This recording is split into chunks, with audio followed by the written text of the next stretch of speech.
ఈ సంవత్సరం వరకు అయితే బ్రహ్మాండం సార్. గోచార రీత్యా మీకు ఇప్పుడు మంచి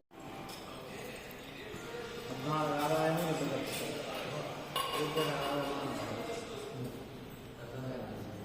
ఉగాది అనగా మనకు సంవత్సరంలో వచ్చేటువంటి తొలి పండగ.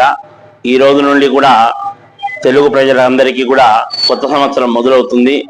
హైందవ సంస్కృతి ప్రకారము సనాతన ధర్మాన్ని రక్షించుటకు 6 రుచులు గలటువంటి ఉగాది పచ్చడిని స్వీకరించి ఈ యొక్క 6 రుచుల వలె ఈ 6 ఋతువుల వలె మన యొక్క జీవనం అనేది దిగ్విజయవంతంగా అంగరంగ వైభవంగా ఉండవాలని ఆ యొక్క విశ్వావసునామ సంవత్సరం ఈ ఉగాది యొక్క ఈ సంవత్సరం యొక్క నామధేయము విశ్వావసునామ సంవత్సరము.